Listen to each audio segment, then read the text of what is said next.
Welcome to Fintech Chatter News, presented by Tier 1 People, leaders in Fintech executive search. Follow us on your favorite podcast player or Fintech Chatter TV on YouTube.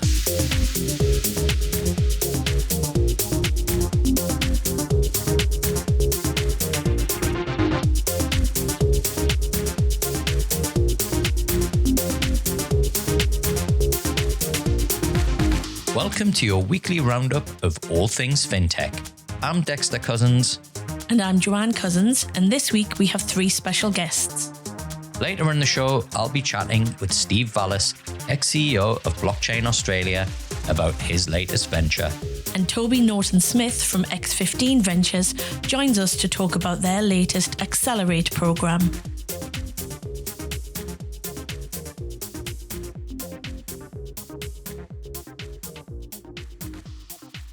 On last week's show, we gave a brief mention to MayBuy, a new product launch from our friends at Up. It's been a massive hit, not only with customers, but it even appeared on national TV. So making his fintech chatter debut is Anson Parker, Chief Product Officer of Up, to tell us more. Anson, welcome to the show. Thanks, Dexter. Thanks for having me. I can't believe it's taken me this long to get you on. Well, here I am. Yeah, look, worth waiting for. Well, as I mentioned there in the intro, we gave a shout out to MayBuy last week. I think it was on Tuesday's show, and I wasn't expecting the reaction you guys got. Can you tell us a little bit about what's happened this last week? Yeah, well, we launched MayBuy. It's a feature that first, I guess, was conceived about a year ago when we were looking at, this crazy rocket ship buy now, pay later industry. I think, Afterpay maybe had just been bought or wasn't far off that. It seemed like every second week a bank or financial institution of some kind was coming out with a sort of a buy now, pay later solution. And we'd been thinking about what's Up's kind of take on this space. How would we launch a product in this space that still held sort of financial well-being at its core and was really designed to, give people a way to work towards these material aspirations, but in sort of a safe way, in a safe space, free from maybe some of the things that can cause challenges in that sort of easy credit buy now pay later type of space. And so it sort of started with that idea, and we developed some concepts, and the excitement built within the team, I think. At its core, it's effectively a savings program. But I think that to see it only as that is to kind of miss the point about what it is. And, I guess back to the original question, I guess we developed that stuff into the feature that launched last week. And we also saw a great opportunity to really make that the secret feature that had been long anticipated, and kind of use that as a bit of a teaser campaign. But also to really, help sort of spread the word and create the impact. We really wanted to do some sort of real life activation to kind of tell the story, because if I do say so, as sort of head of product at Up, we develop a whole bunch of great features that don't always get the media coverage that we think that they deserve, and so that's kind of, I think, something a bit different that we did with this one. So can you tell us about what you did differently? Because again, this is another, kind of just I guess it's my experience of dealing with you guys for the last 4 years, I would just say it's classic Up, right? Like, not expected, but super cool. So what was the, what was the kind of way that you got this out to market? Because it's pretty cool what you did. Yeah, so we basically opened a pop-up store called the MayBuy Exchange. And it's a place where outsiders could come in and bring in something they'd bought generally online, we found, that they regretted. So a sort of regretful purchase that perhaps if they'd had a tool like MayBuy, they may not have made, and really give them the opportunity to get some cash back for that purchase, which was a bit of fun. It wasn't we didn't open a sort of like cash converters style operation. It was customers could bring in an item, they could swap it out from some up merch if they wanted to. Up merch is something that there's always strong demand for, or they could sort of spin the wheel and tap their up card and sort of get a random amount of cash back for that item. And, that included some pretty tasty prizes. And including, I think, like a few $500 prizes and things like that. But it was sort of a random amount. And then those items we will donate those. So, we created this really fun store. I mean, the thing being a digital proposition, you don't really get the opportunity to do stuff out in the real world very often.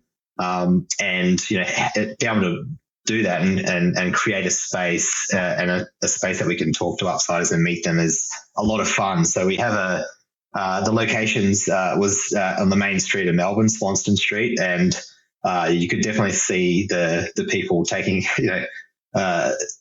taking notice as they walked past. Mm. What was the strangest thing that people came in to swap? There are a few. I think my favorite was a plush croissant looking pillow with legs. It was kind of like I have no idea why they bought it or what for, but it was very interesting. Paying for, eh? Yeah. No, you kind of touched on this earlier. I've said this a lot. This time last year, I think pretty much every business that approached us to help them hire was a buy now, pay later of some sort. And it was like really bizarre stuff like, school lunches and crypto and, even recruitment fees. And I think the kind of thing that really struck me with the approach that you guys have taken, and you touched on this earlier, is like the simplicity of it. What do you think it is that, is this like a massive pushback or kickback, do you think, to buy now, pay later? Or do you think it's just the fact that you've got such a strong kind of customer base who pretty much whatever it is that you do, they love? Well, I think that this does kind of touch on a nerve with with what's happening in the buy now, pay later space. But, we don't see, it's interesting because a lot of the headlines or articles might call MayBuy sort of a buy now, pay later killer or something of that nature. We really see it as an alternative, and there's sort of a place, for both potentially in people's lives. Obviously with MayBuy, it is more like just saving for something. I think the difference is that you have that integrate. I mean, I think that it's almost overlooked. What we've built is sort of an integration, right, between retail and a bank and a banking app. I don't know of any banking apps that have that. So from a products page, from an online store, you can literally share a product into your banking app, and we'll pull in that image, that name, the price, and set up an automated savings plan. So that kind of living in consumers' world, I think is quite a different thing that MayBuy sort of explores. And I think that's sort of different to where some of the messaging that banks may have put out earlier, which was, financial advisors, which is like, just save for this stuff. Just go open a savings account and set it all up. And it's sort of putting it all back on the person to kind of do all of this work when the alternatives are so much easier. And I think that's something we dialed into, is that a lot of what these sort of at checkout credit services do is actually lower the friction of that experience, right? It makes it easier and faster. It's not just the alternate sort of payment setup. So we really wanted to still celebrate that sort of pleasure of the purchase and that kind of retail therapy moment of, hey, I'm sort of getting this thing and it feels good, and it sort of triggers some dopamine receptor or something in my brain, and celebrate that still, but with this idea that when that fades, you've still got an opportunity to decide whether you still want it, and to weigh up, when you finish saving, those accumulated savings versus that item. I think that can be a different comparison when you've worked hard to save that money versus the future you that's going to pay something off. Yeah. I remember when you launched the pull up in the app to save $1, and I was there like I was on a pokey machine, just so much. So it is kind of addictive, the stuff that you guys put out, but in a very good way. There's something we always try to do is not take on the kind of stern lecturing persona, and you should do this because it's right. If we can make doing the right thing fun, then that's what we aim to do. Now, we get some seriously talented people listening to this show, Anson. They're interested in joining up and being part of what is, without doubt, I think the most unique digital bank in the world. Right, and I don't say that lightly. Where can people get in touch? Yeah, well, firstly, they should download the Up app from the App Store and sign up, because there's nothing that helps a job interview better than if you can profess to being an upsider. But at our website, up.com.au, we have a careers page. So we post information there about roles we're currently hiring, or even if you're just interested in working on Up in the future and your role's not listed, then we still encourage you to get in touch and say hi. Awesome. Well, look, congrats to everybody. I mean, just another, kind of super positive experience with Up, and just, another example of where you guys are really, really differentiating yourselves. Thanks, mate. Raiz has given its users a big pat on the back this week with news that their recurring investments figure has hit $1 billion. And more good news on capital raises. Our friends at Change Financial have announced a $5.7 million investment round. The announcement comes off the back of deals with 4 New Zealand financial institutions worth $15.2 million over 5 years. The injection of capital will support future growth for the company. Cover Genius continues to expand its reach, this time partnering with Zipco to launch a protection feature for its customers. This simple embedded process will provide Zip customers the chance to add purchase protection at checkout. Last week, X15 Ventures announced their latest Xccelerate program, and I'm joined by Toby Norton-Smith to tell us more. Toby, great to have you back on Fintech Chatter. Hey, Dexter, it's a pleasure to join you. Well, we've got some good news to share, and this is the Fintech News Show. But before we talk about that, could you tell our listeners a little bit more about X15 Ventures and what you do? I could talk underwater about X15 Ventures, Dex, but I'll keep it brief. So we're the venture scaling arm of Commonwealth Bank. We've got a very broad mandate, probably implied by the name Venture Scaler. We build, we buy, and we invest in ventures that we think can, ultimately benefit CBA customers. But really what that means that we offer to ventures is an opportunity to plug them in to the assets of CBA Group at X15. And so, what we focus on and where we think we add quite unique value in X15 is looking for those, really repeatable, really scalable points of leverage that an external venture could potentially get by partnering with a, big enterprise like CBA. And so, 2 obvious points of leverage are technology, so building out connections between a venture and CBA Group, and policy, finding ways to make sure ventures, which, notoriously it is a difficult path to partner with large enterprises. And so we look for ways to make that easier. So that's X15. We've got, we launched in February 2020. We've got 9 ventures in our portfolio. The majority of those we have built, and that was by design. When we kicked off, we knew our model was a bit different in terms of such a sort of focus on integration back with an enterprise.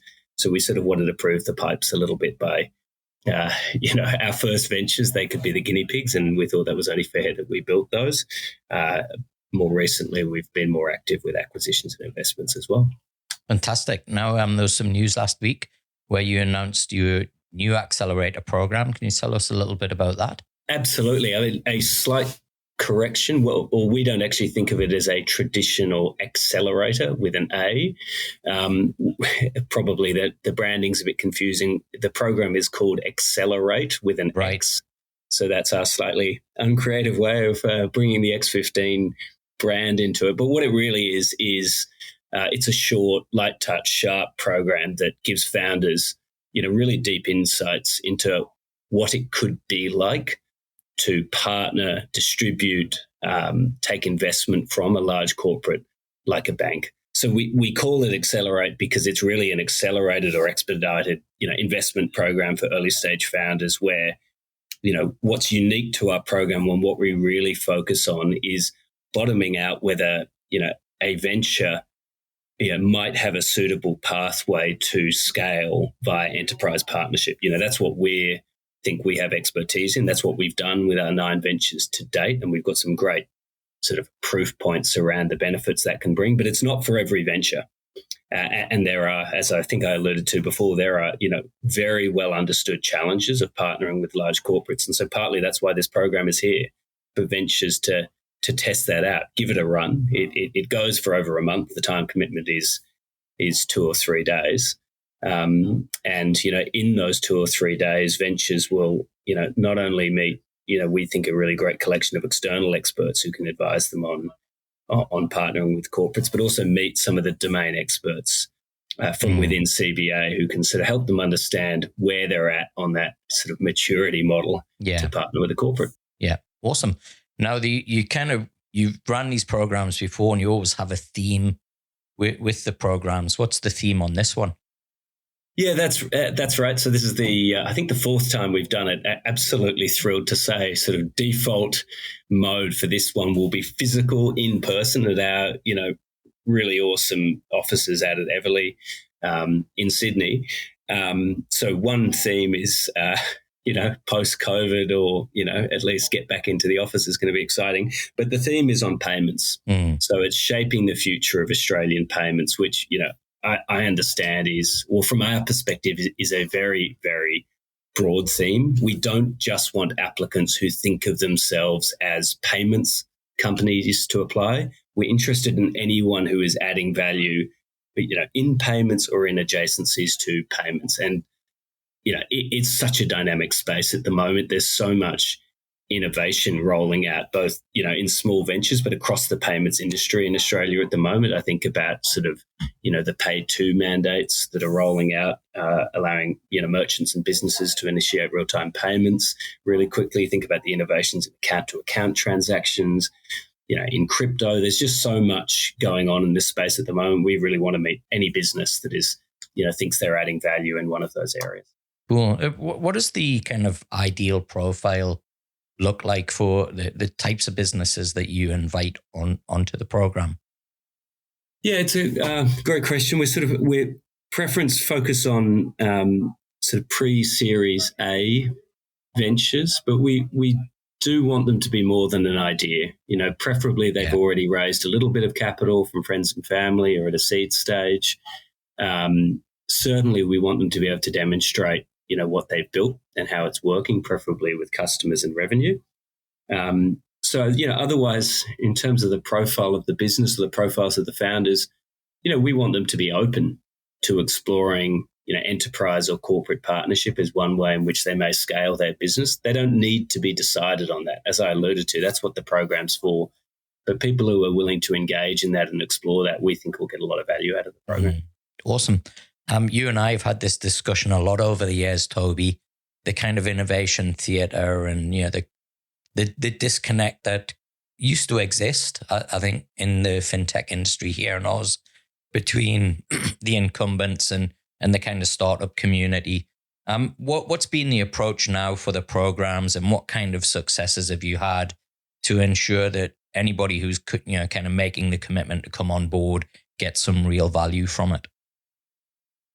Yeah, absolutely. Look, I mean, maybe I can speak to outcomes is the best way to do that. We've had 3 past winners, obviously, of the 3 prior programs we've run. Giveable, a fantastic sort of, procurement ESG business. Splash Up, an e-commerce sort of checkout optimization business, and own home, most recently a rent to buy business. I mean, I don't mean to make light of it. One of the things that I'm proud of, though, is all three of those businesses are growing and are thriving, which, particularly in the current environment over a 3-year period, we're pleased about that. I think if I double click on own home, it's a good example of what our program seeks to prove out, in that was a very early stage venture when they received, won the Xccelerate program. Subsequent to that, as listeners have been familiar with, own home have gone on a real tear in terms of both, attracting customers, building out their product, but ultimately in raising a lot of external capital. And we see, huge prospects. Obviously, it's a space that's very interesting to CBA Group, which is why, we think there's good opportunity, at a future date to sort of partner with them. Yeah, it's brilliant to hear, Toby. As I said, we've had some real kind of honest discussions in the past about this, and it's fantastic to see that how much, the model has evolved in that it is now able to really support that kind of early stage startup community. What's the best way for people to get in touch and apply? Yeah, I mean, pretty straightforward, Dex. Just hit the X15 Ventures website. We've got a page up on Xccelerate 22, so there's a lot of information there. Well, or hit me or any team member up on LinkedIn if you've got some questions before you apply. Like, very, very happy to have the chat. I mean, I think to your point that you made, X15 nor Xccelerate, it won't be for everyone. But one thing I can be really clear about is we will be really candid. We'll be, hopefully quite direct about, as we've touched on numerous times in this conversation, about the challenges and the opportunity of when you can get enterprise or corporate partnership right. So it won't work for every venture, but that's what the program's for. That's more broadly what X15 is for, a way to help ventures plug in to the tremendous opportunity there. So, look forward to having a chat with anyone who's thinking about it. The clock is ticking. I think applications close at the end of the month, end of August, and then we kick off the program in September. Cool. And that's x15ventures.com.au, is that right? That's right. Awesome. Now, we also had Kit on the show, I think, a few weeks back.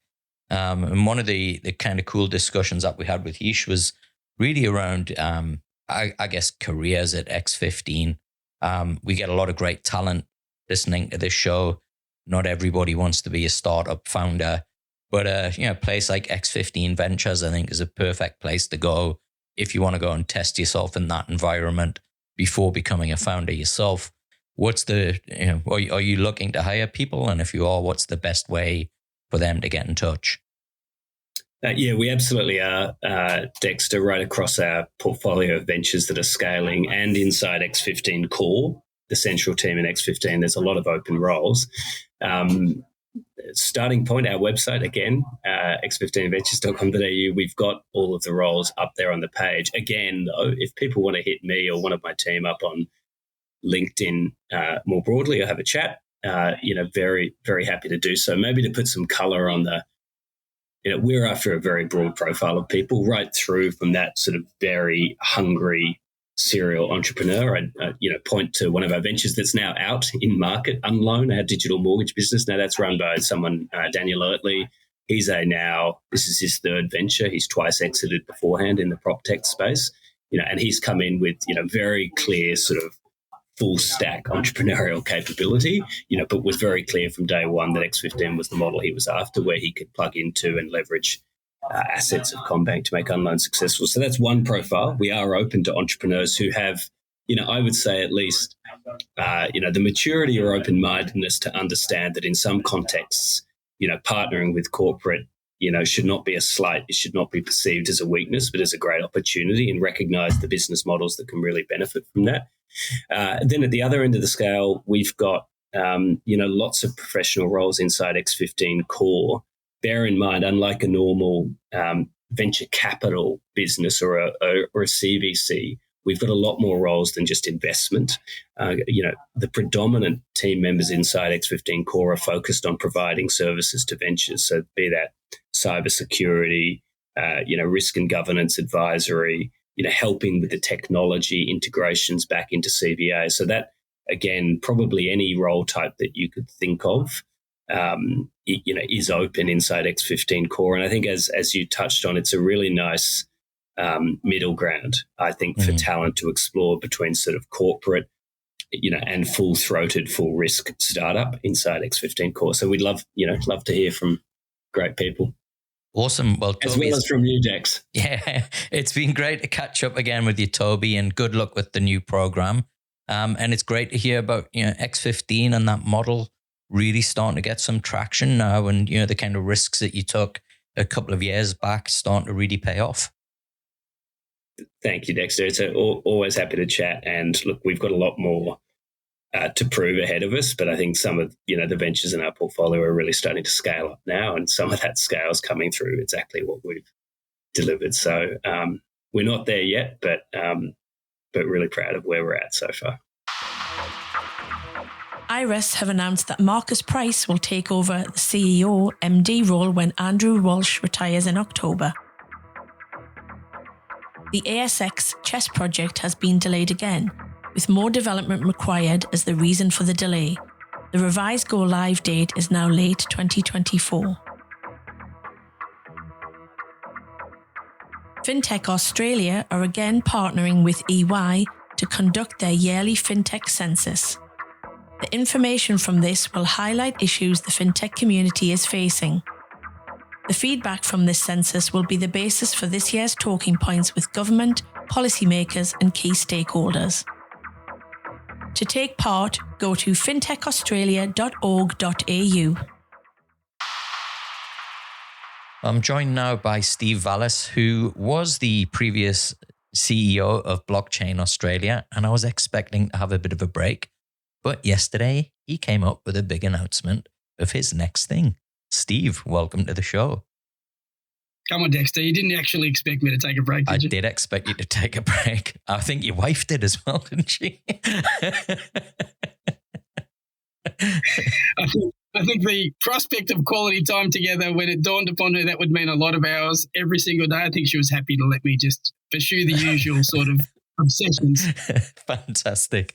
Well, look, I think this is going to be a bit of a scoop for the FinTech News Show that you're going to share with everybody your next move, which is Blockchain APAC. Can you tell us a little bit more about your plans and what you're about to launch? Sure. I described it to someone the other day as business as unusual, which is the LinkedIn post I put up yesterday. So these conversations for me started 6 years ago. So when someone said to me, what do you do now in between roles? I said the role I gave up was the in-between bit. This is back to what I was ultimately doing. And ultimately, it's just me having lots of conversations, surfacing those conversations, and prioritizing, in many respects, my own views of what are the most important things that are happening in this space. Some of them are particularly unsexy in terms of what they are as far as headline grabbing. But what they do have is a common thread, which is a maturation story, the fact that the ecosystem is moving forward. Some of it's happening locally, but part of the focus on the APAC side is we are regionally connected in a way that people fail to appreciate when it comes to this technology, and globally being impacted as well. So hence the broader view, the more outward-looking conversation it is Blockchain APAC. Fantastic. Now, I feel like you're doing yourself a little bit of a disservice by just saying these are conversations. And, looking back at this last 2 years in Blockchain Australia, an incredible legacy. And I think, from my perspective, looking at what you've achieved has been bringing real, not just legitimacy to the industry here in Australia, but you've really driven it forward kind of considerably to where it was 2 years back. When you kind of look at the opportunities that are now here, for the industry, not just here in Australia and APAC, what are some of the things that have got you excited? The reality here is the last 6 months and 9 months, the language that I've heard largely behind closed doors, Dexter, is that we are relevant. Yeah. It's a little thing, but it's an enormous thing because for the longest time, we were just too far away from the rest of the world to matter. Notwithstanding the fact that we're sort of zoomed in locally and you do get a sense there's a lot going on, there is, but are other people paying attention to it? The thing that transformed in the last 6 to 9 months is people were paying attention, reflected in my recent visit to the US and the way people asked about things that they were aware of that were happening in Australia. And similarly in the APAC region, other countries that are trying to model some of these conversations or saying it looks like there is more activity there or there's a greater openness in relation to this, that signalling locally, regionally and internationally is something I've taken a lot of comfort and pride in. Fantastic. Now, your trip to the US, I'd like to talk about that a little bit more because there was some kind of significant meetings that you had there as well. A trip into Washington as well. What was the kind of sense that you got as to the US? Because we see in the the news the whole time about the SEC and the challenges that seem to be there. Where do you think it's potentially going to land up in the US? Well, it was a trip in 3 parts. In many respects, the experiences were different and very interesting, but they were reflective of a country that is clearly by some measure bigger and trying to build these things out in a way that we're not doing locally. Consensus, which was in Austin, Texas, people were talking about building stuff, Dexter. I mean, people didn't talk about prices. This focus that is constantly the clickbait that is prices go up, prices go down. Across 15,000, I think, participants in that event, people talked about building things. So that's what Austin felt like. Austin felt like a city where people were building. Went to Washington, really important meeting there, surprised me in some respects, met with the Federal Reserve. So, the big kahuna when it comes to printing money in this world, sat in a room with 4 people who were very interested in what was happening in Australia and was shocked to know that there were 10 more online. We had 14 people from the Federal Reserve who committed some time to talk about what was happening in Australia. That for me was a light bulb moment. Yeah. It said people think it's worth their time. And then when I went to New York and much of the conversation was around NFT, NYC and NFTs in general, I saw a generational element. I saw people in their 20s who believe in Web3, who believe in what this technology does, who believe in the prospect that they can make a difference. Those 3 elements for me were a very good sign of what the ecosystem as a whole is. Yeah. One of the things that I kind of really struggle with, is to try and get my head around everything. And I've kind of taken the decision that, look, I'm just going to focus on DeFi because it's so broad. And I mean, there's, everything is interlinked, but it just feels like it's just, there's way too much to try and get your head around. How have you got your head around all of, what's going on across Web3, across DeFi, blockchain itself? It's still a fundamental, kind of building blocks for commerce. The simple answer is continuity of interest in the space. The fact that I've been paying attention for a long time, it's a little bit like muscle memory, Dexter. Sometimes you have the advantage when you go back to the gym, you get bigger faster because you've been there before. So for me, it's just not losing that cadence. So that's one of the tricks. One of the other things was, and has been consistently, there's a certain level of domain experience you can achieve within segments of this space. You've got to make a decision at some point in time whether you drill deeper or whether you go wider. And that's an exercise for me in seeing the way the ecosystem is playing out and the willingness to say, I don't know everything. I know a significant proportion. The difference between those 2 things would be doubling the amount of time, and I make a conscious decision to say, no, I know enough to carry myself forward, so I'll just continue to build out skill sets. So wide and deep are the very 2 different decisions you need to make in this space. And once you get that sort of balance right, ultimately it's just how much time you can give to understanding the space. So on that subject of time, you I'm assuming do have a lot more time on your hands now. Really demanding job, being any CEO of a kind of member-based body. Lots of demands from members, pulled in lots of different directions. How are you kind of now viewing this next period? And who are the types of clients and kind of businesses that you think you're going to be best set to help with blockchain APAC? So 2 separate conversations there, Dexter. Blockchain APAC for me is not a consulting business. Blockchain APAC for me is a business that is conversations, connections, themes, and value into the broader ecosystem. So it's not for sale in that sense. The consulting bit will come separate kind of conversation for me and delivering that value into businesses. But the first part for me is where the value ultimately lies. Just going in and saying, who are the best people in this space or who are the best versed in this space? Are they willing to be surfaced? What's that conversation kind of look like? Effectively act as a bit of a wayfinder for people when it comes to these topics. So that's one thing.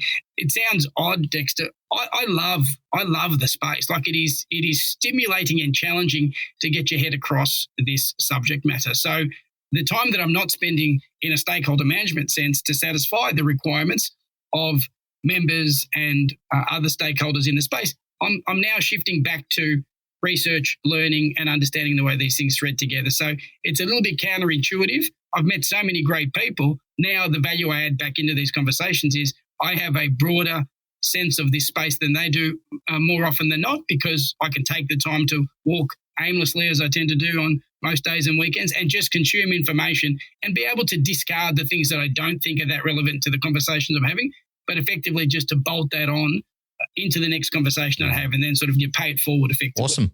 Now, I mentioned this before, an incredible 2-year tenure with Blockchain Australia, Steve, and I think unanimously across, the whole of the Aussie ecosystem, and I'm sure globally as well, everybody just, I think, full of praise and admiration for what you've done. But when you look back at the last 2 years, what would you say is your kind of proudest moment? Dexter, I think I took a lot of pride for being able to represent people's views of this ecosystem, in my mind, well. What people never accused me of doing, largely never accused me of doing, was focusing on one thing or trying to get an outcome for a particular product or a particular person or a particular theme.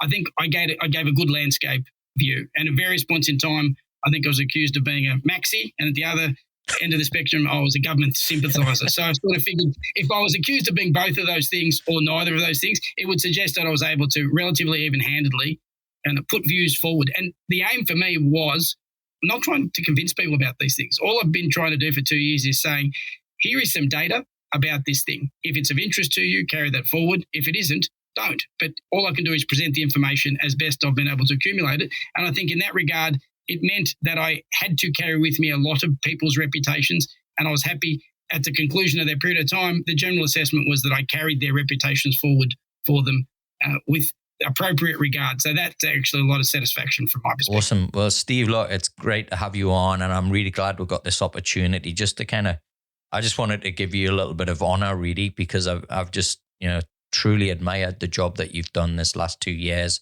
where you've taken the industry and how you continue to be, kind of Mr. Blockchain for Australia. It's awesome.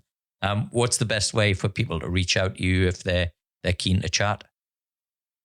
Twitter is always great. Steve Vallas at Twitter. So that's me all the time. Blockchain_APAC is the Twitter handle that I've shifted this dense subject matter to. LinkedIn, all the social channels, Dexter, that I'm always reading this stuff. And when you see it popping out, it's things that I think are important and people that I think are adding value. So that's what you find on those social channels. Awesome. Thanks for joining me, Steve. Thanks, Dexter. Well, thanks for tuning in, and let us know what you think by leaving a review on Apple or giving us a 5-star review on the Spotify app. If you have any news or feedback you want to share, email me, Joanne, at tier1people.com. Till the next episode, stay safe.